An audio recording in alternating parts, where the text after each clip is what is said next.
How's it going? It's MMA Locker Room, part of Pub Sports Radio. How you doing, Batman? I'm well. I'm well. Thanks for asking. Man, I always ask you this, so it's only right, man. What's the message of the day? What's the word of the day? Uh, dominate. Dominate. You gotta let me know what my last ones have been. I gotta I gotta have a history list of what my words been. I don't want to use the same words, but this one's dominate. It's the only thing on my mind. Got it. With that being said, man, I mean, you just signed that new contract. This is going to be what, your first fight in the new deal? What new contract? Oh, I remember seeing a post about, when you did something with the PFL and extended the contract, got, a big pay, and you had your manager in there with you. And didn't you have a little post on something on your Instagram or something? Nah, that's somebody else. Trust me, I ain't got no new contract from PFL. Got it. I'm looking for that bitch right now as we speak. So, this is the last fight on the contract. I'm confusing it then, man. I'm confusing it with your new promotion that you were doing for your drink or something, right? You was out there, you had a new promotion promoting some type of liquid or something, right? Well, I do got a Bud Light contract. Contract. All right, man, enough about that, man. Let's get down to it, man. I mean, what's better than fighting somebody who we like to call your arch rival enemy? But, I mean, just talk to me a little bit about the mental preparation that it's going to take for you to keep all your emotions inside and not just try to punch them so much and hurt them. Yeah, it's something that I've been working on. We did a good job in April honing our emotions and doing the right things inside the cage and outside the cage. I believe we had an amazing camp this time around, and yeah, it's about not letting your highs too high and lows too low, so you can make sure that this performance is one to put a stamp on. Everybody wants that trilogy win. Everybody wants that win, that last one. I like to say the first one was a fluke. The second one was not that long ago, so we're looking to repeat the process and get the job done in any way or fashion. Got it. And who do you think's gonna be able to get the title in this one, man? I know you're not able to get it, but if you was to give your pick out there, who do you think's gonna be able to take that title back in this fight? I got Pinedo. I thought Pinedo won the first fight between the two. Braga's an amazing fighter, and he's done a great job with his dad in his corner and things like that. Impressed me a lot because I'm a father, and I hope to live the same dream the father of Braga is doing. But for sure, I got to go with the guy that I believe won the first time. I believe he beat the two best guys in the weight class from last year, him beating me in Loughnane. And, he stormed the castle when it came to me. So, he taught me something that night that I was not prepared for. And I believe, he's just that type of scrappy fighter to get the job done. And last one from me. So we haven't seen a heated rivalry like this in the promotion since, I would say, like Rufion Stotts and Danny Sabatello. They recently just fought again, and, afterwards they even said, hey, man, we'll fight again in a parking lot. But they did show that formal respect and actually shake hands. Anyway, after this... Nope. Kick rocks, get out of my face. I tried to shake your hand, try to give you that closure last time. I told you in the cage, hey, this is done. We got no more ill will towards each other in Vegas.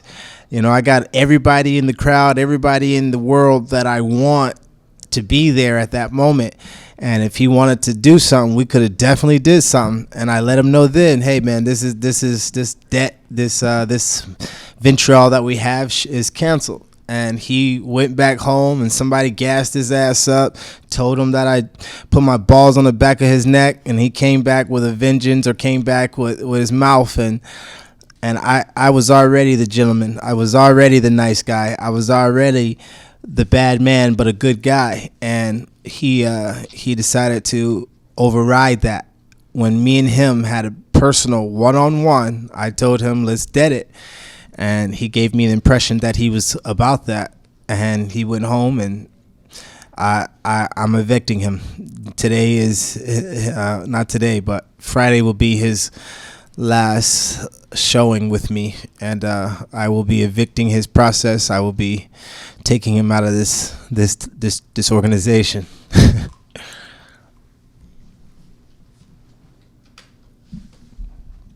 Recording in progress. Breeze. What's up, Bubba? It's Breeze with the MMA Breeze. What's up, big dog?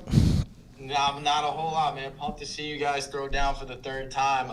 First question for me is just, what's going to be different about this trilogy fight? You guys have both faced each other in 2 long bouts, seen a lot of each other's game. What makes this one different? I think what's going to make this one different is I'm not going to be able to. I'm going to do what I want. Last time I did what I needed to get the victory. I just felt like it was too easy to wrestle him to the victory that I gave him. I was first round of the tournament, so I had some other things to prepare for and other things to look out for and safety, but there's nothing after this. I kind of want to talk to the commission, see if we can get some elbows in here since there ain't no other things going down after this. But, I'm going to be able to do what I want, not what I need.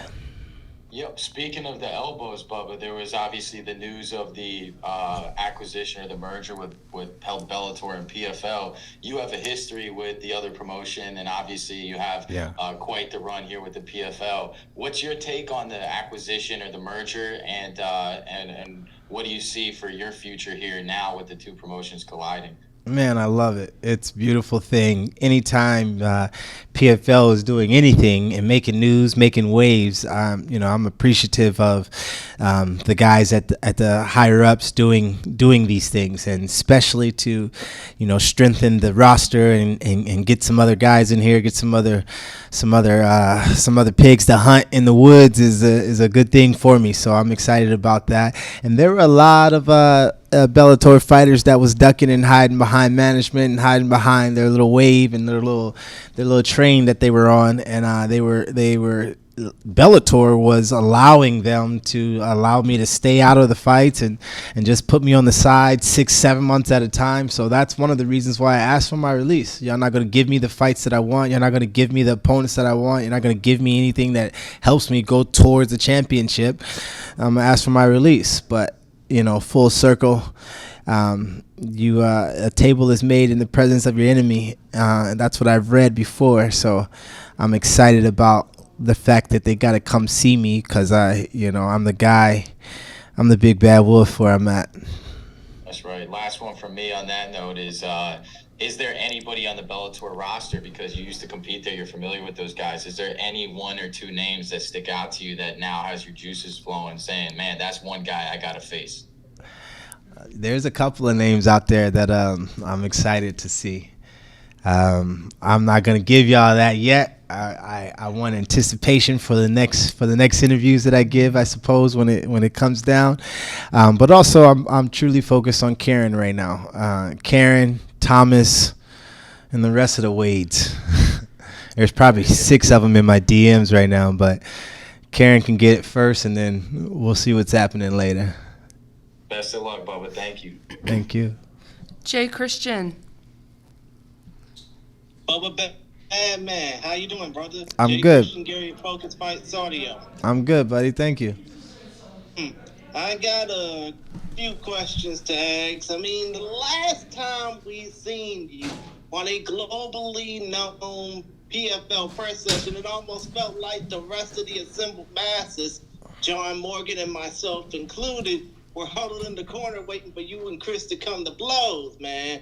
But with this fight being deemed a grudge match, obviously it would have been better if you would have faced Brendan Lotney, but still it's you and Chris Wade. Would you say that after this particular fight, it's best for you and Wade to move on? It's best for Wade to move on, yes. He'll be dealing with his 3rd loss this year.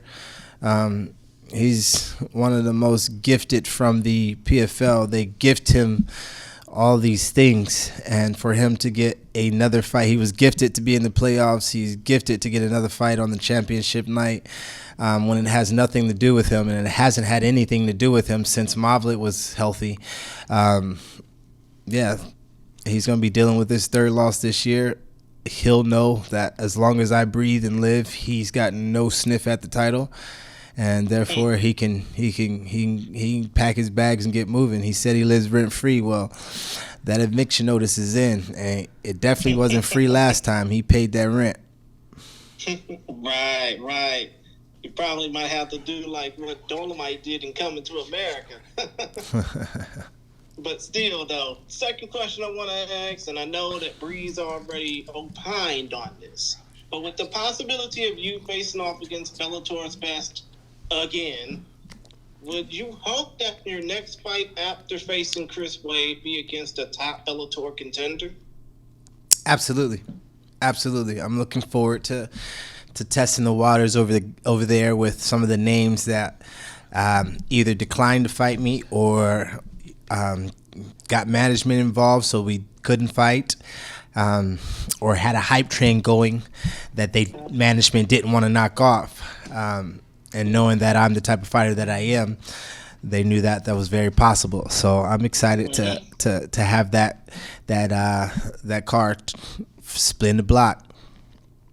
I see. And my final question, I mean, obviously this week is Thanksgiving week after all. Tomorrow is Thanksgiving. If you were not fighting on this card, what would be your go-to Thanksgiving dish? See, I'm not a traditional Thanksgiving guy because, my family comes from a bunch of different places, so we have a ton of different food. But I'm naturally a seafood guy, and I'm putting lobster on my menu regardless. Lobster, crab, and shrimp are going to get on the table at any big eating family gathering there is. So that was something seafood, something swimming, something that's got a shell on it is coming this way. Understood. But other than that, best skill to you. I know that you and Chris Wade are going to beat the crap out of each other, but I hope that y'all... It's going to be one-sided like our interviews and like the last fight. There ain't going to be no beat the crap out of me. I can tell you that right now. Okay, brother. Yes, sir. Thank you. All right, Mike Pendleton, last question for Bubba, please. Hey, Bubba, I'll make it a two-part then. How much urgency, you've talked about this rivalry and pretty one-sided from your standpoint. How persistent are you to go in there and get the finish? Obviously, I know when you have a rivalry, you want to close the chapter in an emphatic way. And looking to do that this weekend, you've mentioned Bellator, you've mentioned the merge, all that. Not only this sense of pride in closing this rivalry, but what sense of pride do you have having this merger happen and you representing PFL? You talked about how Bellator did you dirty back in the day. So just a two-part on what it would mean to close out this rivalry with Chris with a finish and what it means to represent PFL instead of Bellator as this merger comes together. Well, it's super urgent that I close this rivalry out in grand fashion. I felt as though I let the clock slip away as far as looking to get the job done, as far as looking for a finish in the last fight. I was preparing for other fights in the season, so, I didn't really look to push the needle on that fight. I felt like me wrestling him and staying safe and not getting any injuries was the best and the smartest route. But with nothing after this fight, being that it's the last fight on the season, I'm looking to be one of the first to knock him out or finish him in grand fashion. I don't think he's been finished like that before, and I'm looking to do that.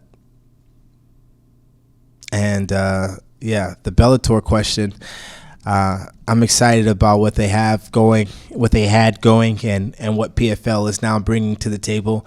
And I'm ready to eat, with Thanksgiving on the horizon and PFL giving me a Christmas gift and Karen.